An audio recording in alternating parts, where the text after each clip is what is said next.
You've been shaped by a narrative that's been fed to you since childhood, a story that convinced you. Your ambitions are unrealistic, your worth is tied to others' approval, and your potential is limited by the boundaries of politeness and conformity. Worse, you've internalized these lies, whispering to yourself that the life you crave is out of reach. As you read this, someone out there is living that life. They're commanding respect without begging, dominating conversations without shouting, and building empires while you scroll through social media, wrestling with envy and self-doubt. That persistent question burns in your mind. When will it be my turn? I used to ask myself that same question. I watched people with less intellect and fewer skills seize opportunities I could only dream of. I wondered why I was always the one, justifying my existence, proving my worth to those who seemed blind to talent. The frustration was a fire in my chest, a righteous anger born from playing a game where the rules were stacked against me. But then I uncovered a truth that reshaped my entire perspective. The game isn't rigged. You've just been taught the wrong playbook. While you were learning to be polite, patient, and likable, others were mastering the unspoken dynamics of power. They studied the psychology of influence while you perfected your apologies for existing. They built unshakable confidence while you sought validation from those who would never grant it. The reason you're not where you want to be isn't a lack of ability, it's because you're still waiting for permission in a world that rewards those who claim it. Unapologetic ally. What if you stopped asking? What if you stopped seeking approval from those who thrive on keeping you small? What if you became the architect of your own rise, crafting a life that reflects your true potential? In this guide, you'll discover 7 transformative psychological principles that separate those who command respect, seize opportunities, and live on their terms from those who settle for less. These aren't vague theories or fleeting motivational sound bites. They're precise, actionable strategies rooted in the mechanics of human behavior. By the end, you won't just think differently, you'll act, speak, and carry yourself with a presence that reshapes every interaction. You'll move through the world with a quiet power that demands attention without needing to announce itself. Let's begin with a lesson I learned the hard way. Your words are a currency, and every one you spend reveals something about you. Early in my career, I believed that speaking up was the key to proving my value. In meetings, I filled every pause with nervous chatter, thinking that participation equaled influence. I thought volume was a measure of worth. I was wrong, painfully, embarrassingly wrong. In one pivotal meeting, I noticed the most powerful person in the room spoke sparingly, yet their words carried a weight that silenced everyone else. When they asked a question, the atmosphere shifted. Their silence wasn't empty, it was commanding, forcing others to reveal their insecurities while they observed, analyzed, and strategized. Your mouth can be your greatest enemy. Every word you speak is information you're giving away for free. Every explanation you offer is a potential weakness you're advertising. Every time you rush to fill an uncomfortable silence, you signal that others' comfort matters more than your power. Silence, on the other hand, is a canvas onto which others project their assumptions, fears, and insecurities. When you pause before responding, you create an aura of mystery and control. People wonder what you're thinking, assume you're evaluating them, and strive to earn your approval. This isn't manipulation, it's strategic restraint. Consider a high-stakes negotiation. You receive an offer, and instead of responding immediately, you stay silent. The other party fidgets, elaborates, or sweetens the deal, revealing their doubts or desperation. In social settings, observe how people react when you don't immediately counter their provocations. Their discomfort betrays their need for your reaction, handing you the upper hand. As Machiavelli noted, everyone sees what you appear to be. Few experience what you really are. Your silence shapes perceptions, amplifying your influence without a single word. To master this, practice deliberate restraint. In your next conversation, listen more than you speak. Instead of proving your intelligence, let others reveal their flaws. Choose your words carefully, ensuring they carry weight. For example, in a team meeting, instead of jumping in with every idea, wait until the discussion stalls, then offer a concise, insightful solution. Watch how people lean in, valuing your contribution because it's rare. Over time, you'll notice others seeking your input, respecting your presence, and working harder for your approval.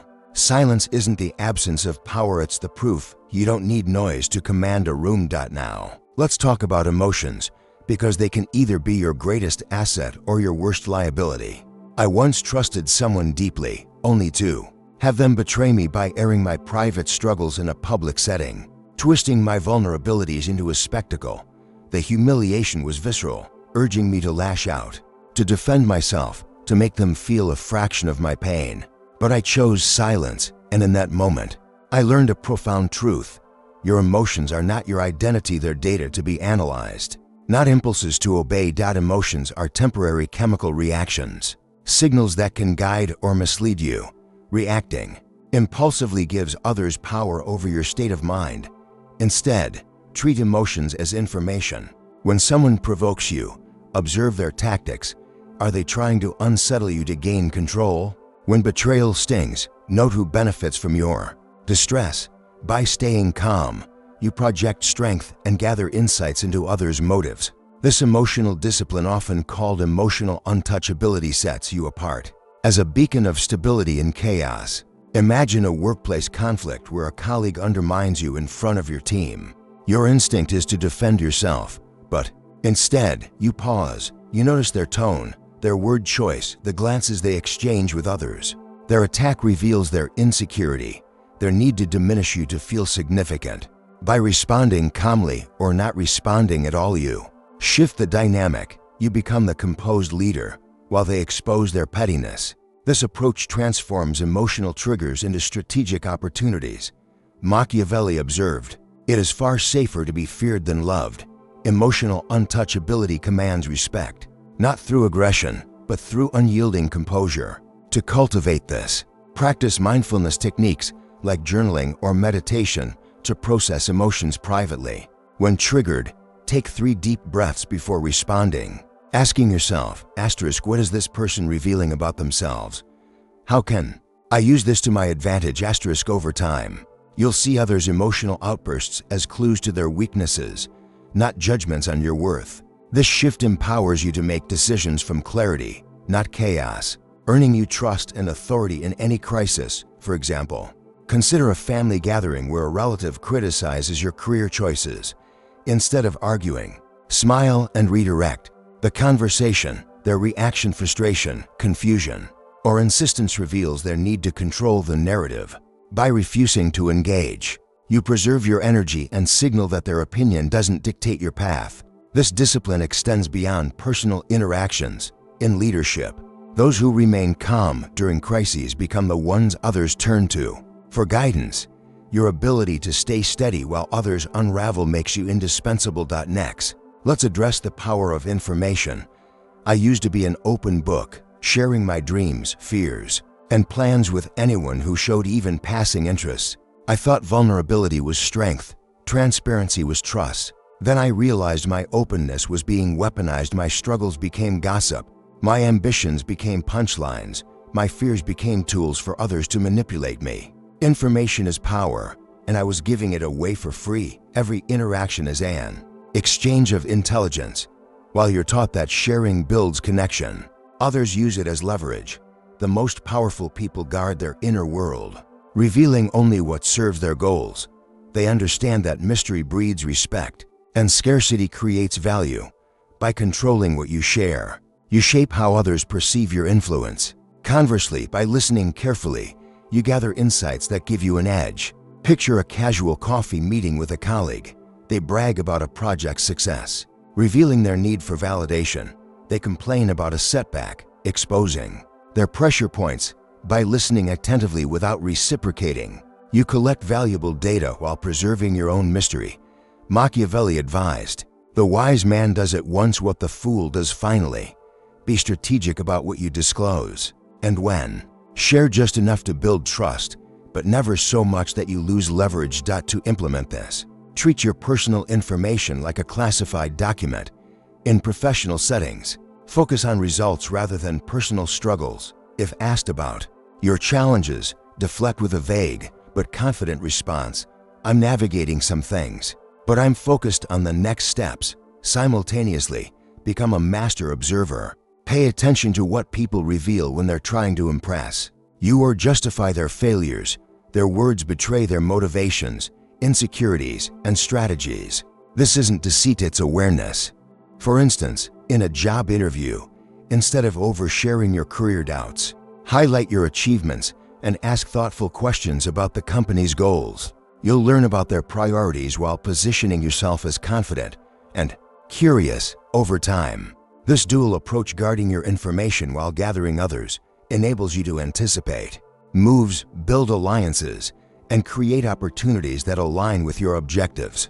Information isn't just power, it's the currency of influence. Now, let's confront a harsh truth about competence. For years, I believed being likable was my ticket to success. I was the agreeable colleague, always accommodating, never causing friction. I thought being pleasant would secure my place. Yet I watched less likable but more skilled peers surpass me, landing promotions and opportunities I coveted. The realization hit like a thunderbolt. Likability doesn't make you essential. Competence does. Being pleasant is forgettable, but being exceptional is indispensable. Irreplaceable competence means mastering your craft so thoroughly that your absence would disrupt the system. It's not about doing your job well, it's about understanding your industry's nuances, anticipating needs others overlook, and solving problems before they arise. This level of expertise forces others to value you, even if they don't like you. They may resent your directness or boundaries, but they need your results more than they need their comfort. Take the example of a software engineer who doesn't just write code, but optimizes systems to save millions in operational costs, or a marketer who predicts trends before they emerge, driving campaigns that redefine the industry. Such competence shifts the power dynamic. You dictate terms because your results are undeniable. Machiavelli noted, "There's nothing more difficult than to take the lead in the introduction of a new order of things." Embrace this challenge. Study your field relentlessly, innovate boldly, and deliver value others can't replicate. To build this, identify one skill that sets you apart, perhaps data analysis, public speaking, or creative problem solving. Invest in it daily through reading, practice, and experimentation. Solve problems others accept as inevitable, like streamlining a workflow or addressing a client's unspoken needs. For example, if you're in sales, don't just meet quotas, study your clients' industries to offer tailored solutions that make you their go-to partner. Over time, your expertise will silence critics and open doors. Competence isn't just power, it's freedom to demand respect without apology. Consider a real-world scenario: a project manager who anticipates risks before they materialize, saving their team from costly delays. Their boss may not like their blunt feedback, but they can't afford to lose someone who keeps projects on track. This is the essence of irreplaceable competence. You become so vital that your value speaks louder than any personal friction. Start by auditing your current role. What's one area where you can exceed expectations? Master it and watch how others begin to seek your input, not your compliance. Next, let's talk about the futility of explaining yourself to those who refuse to understand. I once left a stable job to pursue a vision others deemed foolish. Friends predicted failure. Colleagues whispered about my arrogance. I spent months justifying my choice with detailed plans, financial projections, and market research, only to realize they weren't listening. They weren't confused, they were threatened by my ambition. Their skepticism wasn't about my potential. It was about their need to keep me in a box that made them comfortable. Some people are committed to misunderstanding you, not because they lack clarity, but because your success challenges their worldview. They need you to stay small to justify their own mediocrity. Explaining yourself to them is a waste of energy better spent building your vision and connecting with those who see your worth instinctively. As Machiavelli said, men judge generally more by the eye than by the hand. People cling to their perceptions of you, regardless of evidence. Instead of fighting their biases, redirect your focus. Practice this by setting boundaries with those who persistently question your choices. If a relative criticizes your career path, respond with calm confidence. I've made my decision, and I'm moving forward. If a colleague undermines your ideas, let your results speak instead of engaging in endless debates. For example, if you're launching a business and face skepticism, focus on securing your first client rather than convincing naysayers. Over time, your actions will outshine their doubts, and your energy will fuel progress, not pointless arguments. This principle extends to all areas of life. In relationships, stop justifying your needs to partners who dismiss them. Seek those who respect your boundaries without needing a manifesto. In your career, pursue opportunities where your value is evident, not roles where you must constantly prove yourself. By refusing to engage with those committed to misunderstanding you, you free up mental and emotional space to build a life aligned with your truth. Now, let's explore the power of systems over dependencies. I used to equate freedom with escaping. Responsibility, quitting jobs, dodging commitments, living spontaneously. But when my job vanished, my relationship ended, and my support network faltered, I realized I wasn't free. I was dependent. My happiness hinged on my boss's approval, my income on my employer's budget, my self-worth on others' validation. True freedom comes from systems that serve your goals, not other people's agendas. Dependencies tie your success to others' whims. If your emotional stability depends on a partner's mood, you're vulnerable. If your income relies on a single client, you're at risk. Systems, however, give you control. Multiple income streams insulate you from economic shifts. Diverse skills make you adaptable. Self-validation frees you from external approval. These systems aren't selfish, they're strategic, enabling you to engage with others from choice, not necessity. For example, a freelancer with one client is at their mercy. One with 5 is resilient. An employee reliant on a single skill risks obsolescence. One with a broad skill set thrives in change. Build systems by diversifying your resources and prioritizing long-term stability over short-term comfort. Machiavelli noted, everyone wants independence, but nobody wants to pay the price. Pay it through discipline and foresight. Create a side hustle to supplement your income. Learn a new skill that travels across industries, like project management or digital marketing. Develop a morning routine that grounds you, regardless of external chaos. Start small. Automate a repetitive task, like scheduling, to free up time. Invest in a course to expand your expertise. Save a portion of your income to build a financial buffer.